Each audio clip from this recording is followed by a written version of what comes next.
Good evening, my viewers. This is George Ondek with the latest edition of the George Ondek Show. I'm very honored tonight to have Michelle Brier with me, and I have two guests actually, and also Albee. How you doing there, Albee? You taking a nice nap for yourself? And they're with Guiding Eyes for the Blind, which helps people adopt dogs who are blind. Michelle, maybe you want to talk more about the non-for-profit organization and Albee and all his friends. Guiding Eyes for the Blind is, like you said, a non-profit organization. We're based in Yorktown Heights. Yes. And mainly what we do is provide guide dogs for blind and visually impaired people and autism service dogs for children on the autism spectrum. Yes. We've been around since 1954 in Yorktown.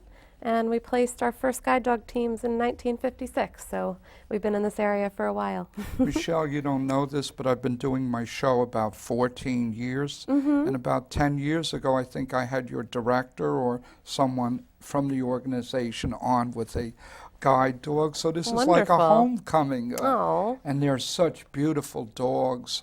I see them being trained at the JV Mall and in downtown Peekskill. Yes. Can you tell us a little bit about Guiding Eyes for the Blind and the training of these dogs? Yeah, absolutely. All Guiding Eyes dogs are purpose-bred. So we actually have a second facility in Paterson, New York, where we breed our puppies specifically for health and temperament. It's a very specific type of dog that makes a really great guide dog. So our puppies are born up there in Paterson, and we have volunteers and staff that work with them early on to do a variety of different socialization techniques to really get these puppies at a young age comfortable with so many things the world has to offer. We believe that anything a dog experiences in a positive way up to the time they're about 5 months old creates this reference library, so that later on in life when they're walking down the street and they hear a siren or they hear thunder, they kind of just shrug it off and say, oh, been there, done that, that's nothing to get excited about. So once our puppies leave our facility at 8 weeks old, they go out to puppy raisers who are volunteers, and these are families and individuals, couples that take our dogs, they teach them house manners, basic obedience, and most importantly, they socialize them to even more things that are interesting in the world. Underfootings, people in wheelchairs, people with silly hats, subways, trains, all of those sorts of experiences. At about 18 months, the dogs come back to us and they're evaluated. We decide if a dog's going to go into our breeding program or into guide dog training, or if maybe a dog might not be suited for a service career and maybe that dog is meant to be a pet. And the dogs that come into formal guide dog training are then trained by professional instructors for about 6 months before they're matched with a blind person. What I can't believe is your organization is a non-for-profit organization. Yes. And whoever gets one of these dogs does not have to pay a dime for it. Is that correct? That's absolutely true. Wow, that is fabulous. We actually average the cost per dog if you look at the breeding, the raising, the training, and the placement with a student, as well as a lifetime of follow-up support that we offer. We say it's about $45,000 per guide dog team. Wow. And none of that is government funded. It's actually all through donations from the public, from individuals, from corporations, from people that really believe in the work that we do. So you have like fundraisers and dinners and things like that where people We don't contribute? do a whole lot of fundraising events. We do have our biggest one of the year coming up. Really? On June 11th, which is our 35th annual Guiding Eyes Golf Classic. Where will that be held at? That's at both Mount Kisco Country Club in Mount Kisco, New York, and Fairview Country Club in Greenwich, Connecticut. And do you have any special guests of honor who may be there? We do. Our host for the 6th year in a row is Super Bowl MVP Eli Manning. Eli Manning? Yes. From my Giants? Yes, from the New York Giants. And I have to be honest, I was never into football until I started my work at Guiding Eyes, and now I'm a crazy Giants fan because we love Eli. Eli came to Guiding Eyes through a family friend from New Orleans who asked him to host the event after our previous host, PGA star Ken Venturi, had stepped down. I had heard of him. And An old golfer? yes, a very good golfer. Yes. And Pat Brown, the friend of the Mannings, is actually one of our champion blind golfers. He's been playing in our event for more than 30 years, and he's won the Corcoran Cup, which is the Masters Invitational of blind golf, 23 times. So he's just a superstar athlete, and he brought us another superstar athlete. And getting back to Eli, you told me he truly loves the dogs too. He really does. He loves the dogs, but I think even more than the dogs, he's met over the years so many of our clients whose lives have been changed through having one of these dogs, both our blind clients with guide dogs and some of the parents of our children that receive autism service dogs. And to hear their stories and to hear kind of the new heights they've been able to reach in their lives because of these dogs, Eli really finds that remarkable. And you know, he comes across as a nice guy, and he's won 2 Super Bowls, and the Giants, with their coach, have won 2 Super Bowls, mostly due to him and the team.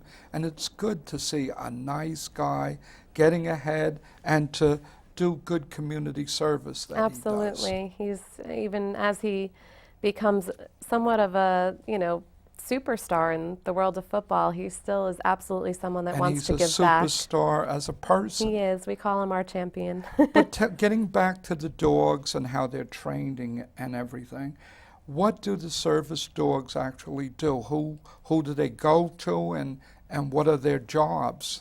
Well, for a guide dog for a blind person, the guide dogs do a lot of different things. They are really charged with keeping a blind person safe as they travel from one place to another. So they will navigate around any destination, any objects in their way. So for example, something in the middle of the sidewalk, a garbage can, a person. They can work their way through crowds very easily. They'll indicate any change of elevation, so they'll stop at curbs, so a person can keep track of how many streets they've gone to before needing to make a left turn or a right turn. Potentially one of the most amazing things that the guide dogs do is they help with traffic. So a blind person, when standing at a street corner and making the decision of when to cross the street, he or she will actually listen to the traffic flow.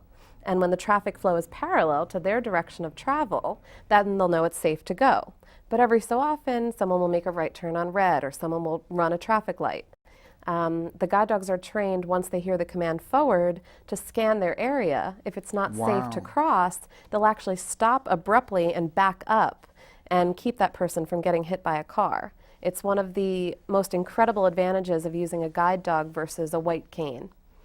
Both are preferences of how a blind person wants to travel, but obviously the cane can't tell you when someone's making that right turn on red and not paying attention. Now I'm going to do something you told me not to. I'm going to give Albee, hey Albee, you want a little pet here? You're a star on TV today. Are you going to sleep the whole time? So I'm going to give you a little pet.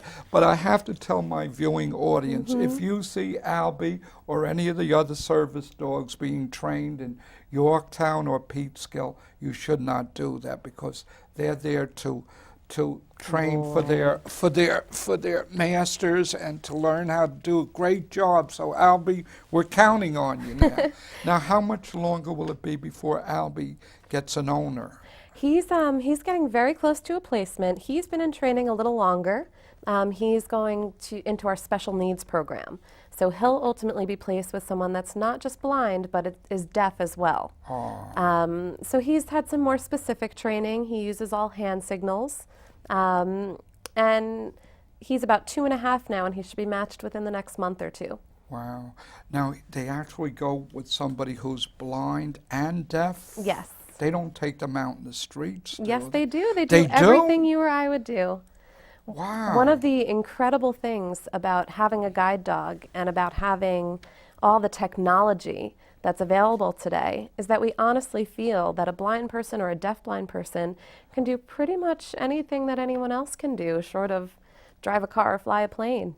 They can work with their guide dogs. They can get to and from work.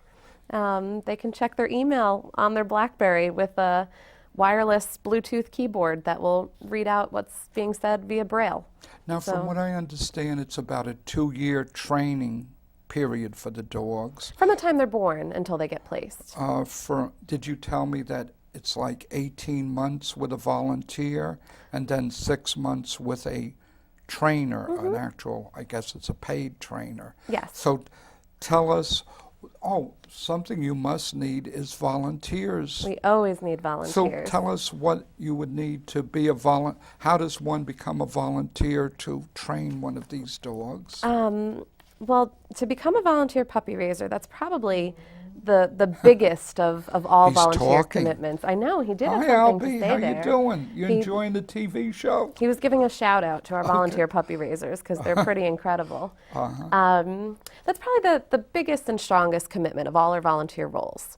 You're taking a dog from for about 14 to 16 months and teaching it all those skills we talked about earlier.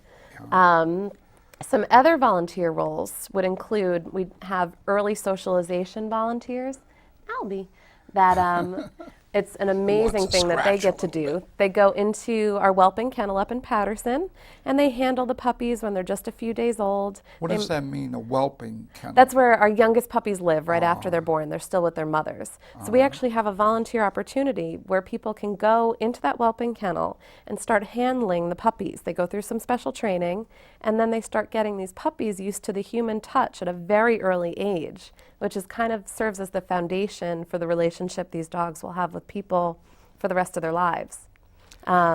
We also need volunteers to foster dogs in our breeding colony, the broods and studs that, Albee, you are very talkative today. Well, he knows he's on Talk TV. He is. He wanted to He's insert his gonna own be a big opinion. star. Albee, how you doing? You getting a nice rest there today? You don't mind the lights of Broadway or cable TV on Cablevision and Pete Skill? So yeah, we He's also have beautiful, volunteers but that foster, I think he's stunning, members of our breeding colony, so they'll keep the dogs in between their breeding dates. And we have about 1,400 volunteers that support our work. And really the best thing to do for someone interested in getting involved is to go to our website, which is www.guidingeyes.org, and to read about the different opportunities and see what would best fit into someone's lifestyle. There's really something for everyone. Now, how does one become a paid trainer to do that last part? What kind of schooling or what kind of program do they have to go through to qualify for that very nice position? Yeah, And do they take the dogs home with them at night? Sometimes, some Are do. they required to? No. So to become a professional guide dog instructor, we typically look to start for someone with a 4-year college degree, preferably something animal related, biology related, but it's not a requirement. And all guide dog instructors start work in our kennel as instructor assistants. And they're really responsible for the day-to-day care of the dogs in the kennel environment. They're cleaning kennels, they're assisting the training staff, they're working with the veterinarians. They truly love dogs They and do, they love animals. and they learn a lot of the basic components of our program by being in that kennel environment and really being on the front lines. So once they've spent about a year or two in that role, they'll be promoted into an apprentice instructor position. Then they'll work one-on-one or sometimes 2-to-1 with one of our senior instructors, and they'll start training their own string of dogs. Our instructors stay in an apprenticeship for about 3 years. Wow. They train. At ease. Albee. Where you going, Albee? Good. Sit, be a good boy. Down. Down. Good boy. Maybe got tired of lying. They train during that time about 60 dogs and place a lot of those dogs in class with blind clients. And once that's over, after about 3 years, they become what's called a qualified instructor. So there's no transition directly into the guide dog training. You have to start working in our kennel. I got to tell you a little aside. A couple of years ago, I had cats on my show, kittens, who were very adorable. One was Giorgio, the other was Freddie. And 30 seconds after the show was over, they got adopted. Really? Yes. I think it was in Paws for Love was the name of it. So he's not going to get adopted today No. by viewers seeing this, He's because not he's up so for adoption. adorable. He's pretty No. incredible. We do offer. So how does one qualify to get a dog? Someone has to be legally blind. You're talking Yes. about the client end. Yes, the client that he would go to, or yes. one of his friends would go to. They have to be legally blind. They have to be out and about, really doing, we don't want to give a guide dog to a person that's not really doing a lot or going to do a lot. Right. We want them to actually use the dog on a regular basis, even if it's just to go to the store or go see a friend.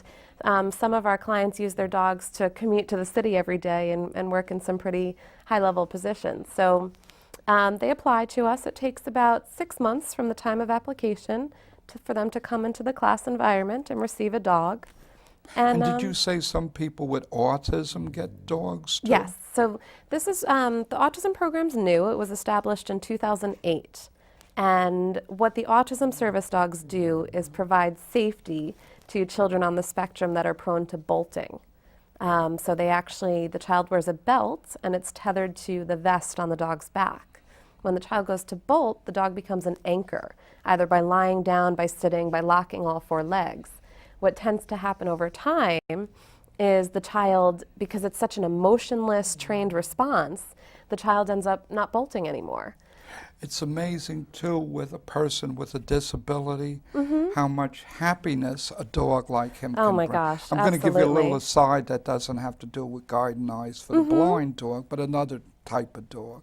A service dog that goes into a hospital.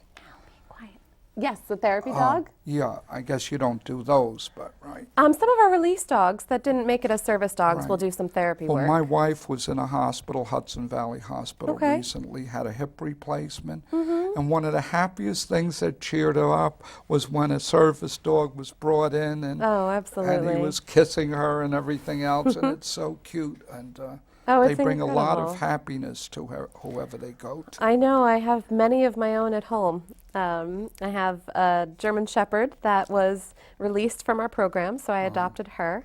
And then I regularly foster dogs that are in training. So one of the dogs I fostered for the last year and a half was actually just matched with a child with autism and is now living in the Bronx.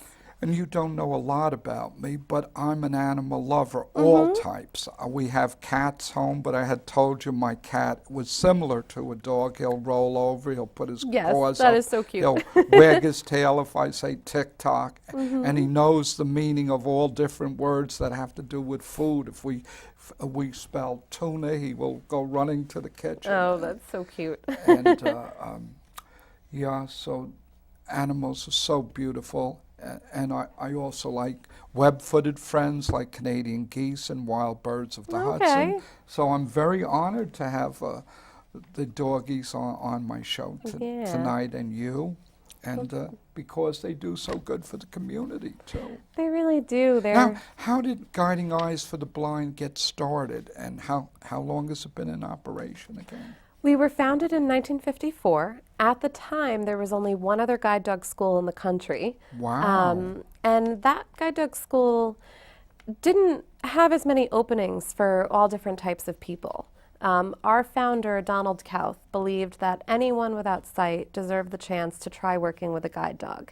He didn't feel that only the elitist should be entitled to this opportunity. He also felt that people with special needs, like the person Albee will go to, should have the chance to experience this kind of life change. So he founded Guiding Eyes as a way to make guide dogs more available for everyone. And we still kind of operate on that principle today. We often accept students that other schools may have turned away because it seems like they would have been too hard to serve. Yet for us, we like the challenge, and we like to see how much we can do to better people's lives. How can people learn more about Guiding Eyes for the blind? Yes, And your dogs. visiting our website is a great place to start, guidingeyes.org. We're very active on Facebook and Twitter. We'd love for people to like our page, and we post tons of cute puppy pictures and pictures of our dogs working and success stories of our clients. For the local community, we have monthly graduation ceremonies. where you can actually meet some of our blind clients that have just graduated with their guide dogs. Do you have a ceremony when there's We a do. graduation? Once a month. Gee, maybe someday I'd like to cover one of the Oh, please ceremonies. That do. would be interesting. For Our next guiding. one is actually this Saturday, which Well, is that not may a lot be of a little notice. too soon. But yeah. all the dates are on our website. They're Wow. once a month and they're open to the public. And is it the owners who are going to take over them, or they're just graduating that they're full No, service it's dogs? the new handlers that are going to be working with the guide dogs. And probably one of the most emotional parts of that day is that the puppy raisers who raised these dogs and gave them up get to meet the person who's now receiving this incredible gift. And you know, Michelle, I'm very honored tonight that you and Albee are on my show, the little old George Ondek public access cable TV show. When I hear you've been on some more prestigious shows, such as the Today Show, is that correct? Yes, Guiding Eyes has been on the Today Show and on CBS Sunday Morning on quite a Wow. mix of media. We have some News really 12, I hear you've been on, Yes. or they featured Guiding Eyes for, and it's a very fine organization connected with Cablevision, which Yes. is the parent company of the studio we're doing this public Well, access it's an show honor in to be tonight. on your show and Well, I'm to very be honored to have you, here in and our local especially community. Albee. Yes, Albee's a star. So how many dogs right now are in his class about?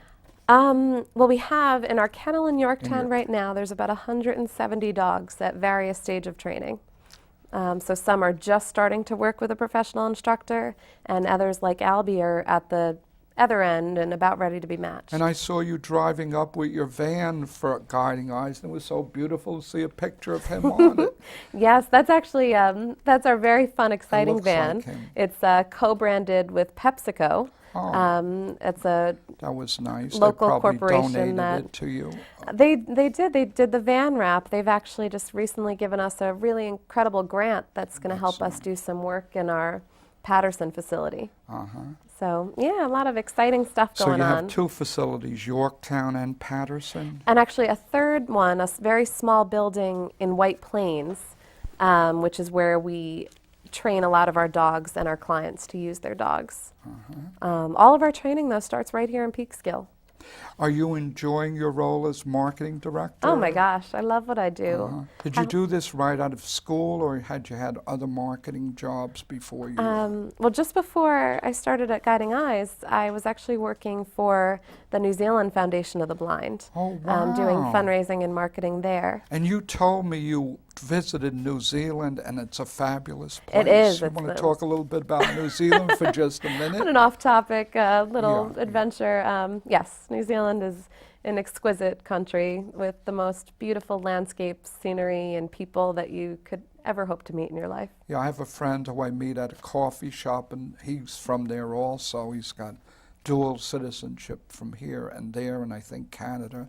And he's always telling me how beautiful New Zealand is. Yeah, it's a pretty incredible Does place. Guiding Eyes have a branch there? Or? We don't. New Zealand is very well served by their own guide dog school. Okay. We do place some of our dogs internationally, but only in countries where there's not a structure to support those people. So we provide guide dogs, for example, 3 people just graduated with dogs and are heading off to Portugal.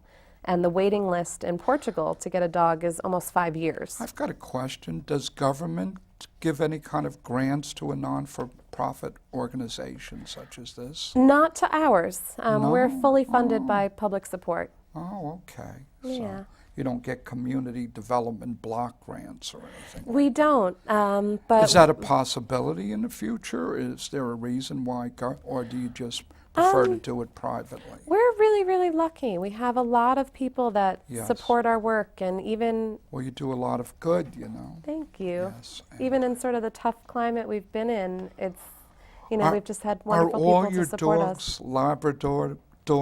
Labrador retrievers, or are there a mix of? other dogs? 95% of our breeding colony are Labrador retrievers, and the remainder are golden retrievers and German shepherds.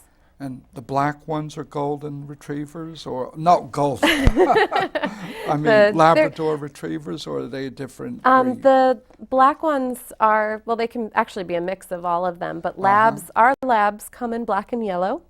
And the golden retrievers are about the same color as And Albee. again, I've observed them at the JV Mall and in Peekskill, my hometown, being trained. And Yes. they're so marvelous. I told you a little incident with the first time when they go down an escalator in a mall. They seem to have trepidation, but once they're trained, they know how to bring their owners down. We teach them how to be really careful on the escalator so they don't get hurt, but all of our training is really made to be a big fun game for the Albee, dogs. It's always Uncle enjoyable. George is going to say bye-bye to you, so it was nice having you on as a guest tonight.